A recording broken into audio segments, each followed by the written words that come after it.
Bapak-bapak sekalian yang saya muliakan dan saya hormati, semoga kita yang hadir di tempat ini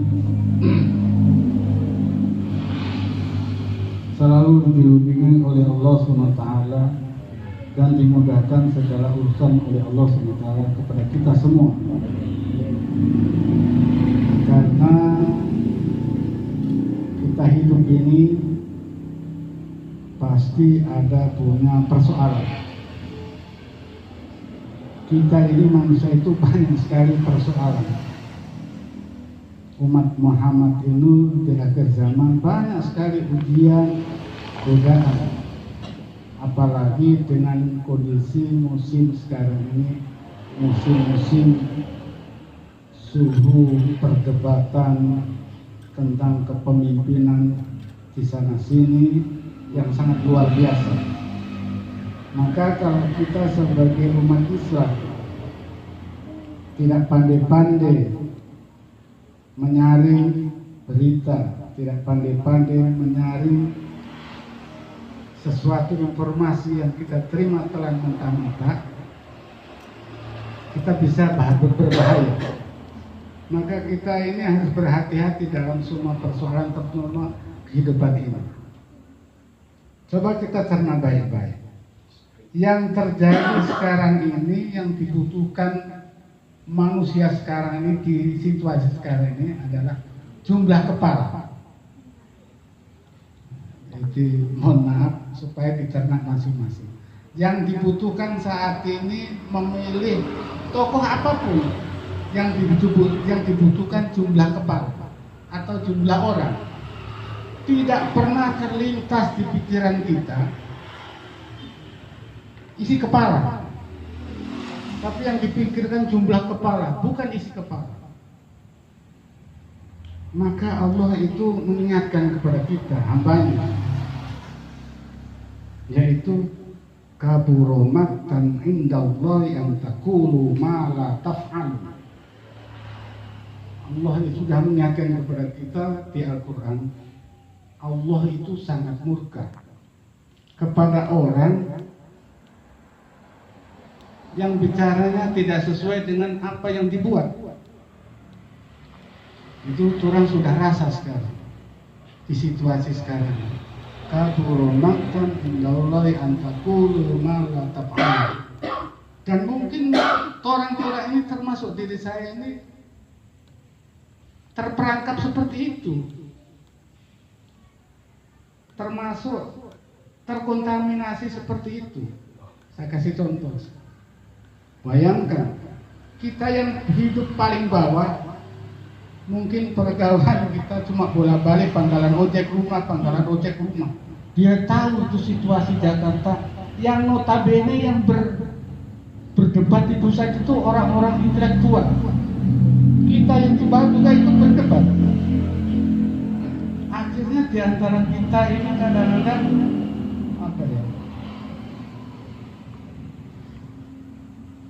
saling tidak harmonis di antara masyarakat.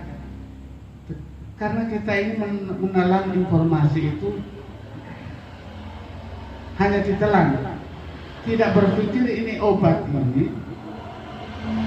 Sudah tahu obat sakit kepala, cuma karena adanya itu, biar sakit perut dia minum itu obat sakit kepala. Itu yang sangat berbahaya dalam cara berpikir kita. Maka agama itu sudah memberikan warning kepada kita, adinul huwal aklu la dina liman la akla lahu.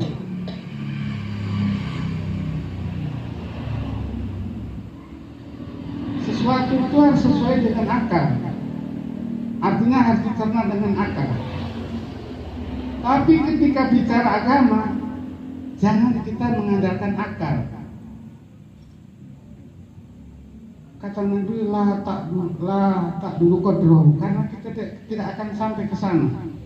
Contoh, jangan hukum yang Allah turunkan kepada hambanya ini kita ukur dengan logika kita. Tidak boleh.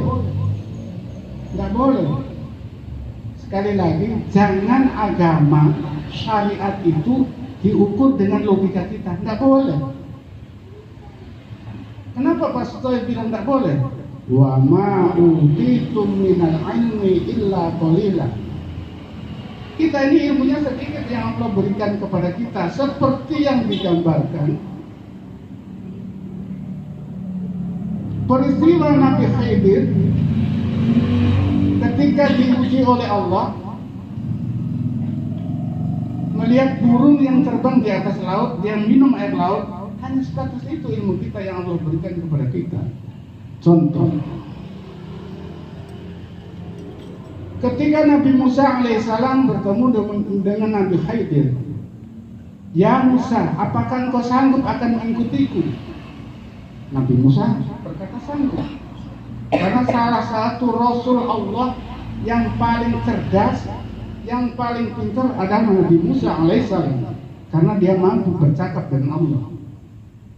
Ya Musa, kata Khidir, apakah engkau sanggup mengikuti diriku? Jawab Musa, sanggup. Naiklah di bahtera atau perahu. Baru naik pertama, dilubangi perahu. Musa kaget, ini anak yang bak perahu ini orang baik-baik, perahu ada baik-baik, kenapa dilubangi? Ya Khidir, kenapa engkau lubangi perahu? Ya Musa, aku kan sudah ngomong kepada dirimu, jangan engkau bertanya sebelum aku menjelaskan. Berikutnya dan terakhir, yang berikutnya adalah salah satunya adalah ketika sampai di satu perkampungan yang orang tidak peduli sama sekali kepada Musa dan Khidir, menemukan satu orang anak langsung dipenggal batang lehernya. Tambah kaget Nabi Musa. Ya Musa, mungkin pertemuan kita sampai di sini, karena engkau tidak sanggup apa yang akan kami perbuat. Nabi Musa sekali lagi minta maaf pulang kepada Khidir. Masuklah satu perkampungan yang orang tidak peduli sama sekali kepada mereka berdua. Ada rumah miring, yang memiliki rumah itu seorang yatim piatu. Namun masyarakat penduduk kampung itu tidak peduli sama mereka berdua, tidak peduli. Tapi Nabi Khidir dengan Nabi Musa memperbaiki rumah itu yang hampir rubuh. Tanya lagi Khidir, sampai di sini orang dua punya perjumpaan. Saya kejarkan satu persatu tentang kenapa saya lubangi perahu, kenapa saya penggal anak tadi, kenapa saya memperbaiki rumah yang berubah. Itu semua aku yang tahu. Perahu saya lubangi karena di seberang sana ada seorang raja yang zalim. Ketika melihat barang bagus dia akan rampas. Anak yang saya penggal batang lehernya, orang tuanya adalah soleh dan solehah, tapi dikhawatirkan anak ini ke depannya akan menjadi anak yang durhaka.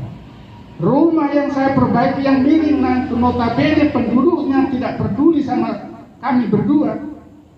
Ketahuilah bahwa pemilik rumah itu adalah seorang yatim dan di dalamnya ada warisan atau harta yang terkandung untuk masa depan mereka. Maka di situ Musa tertegun. Dia merasa diri orang yang cukup pandai, tapi di atas dia masih ada orang yang lebih pandai dari dia. Artinya apa? Artinya baru kita ketika baru belajar suatu ilmu, apalagi belajar kita cara metode medsos, jangan cepat kita percaya kepada sesuatu kalau cara belajar kita hanya melalui media sosial, hanya baca-baca medsos. Karena agama itu zalikal kitabul la raiba fi. Al-Quran ini ada petunjuk yang final, tidak perlu lagu lagi, tidak perlu lagu.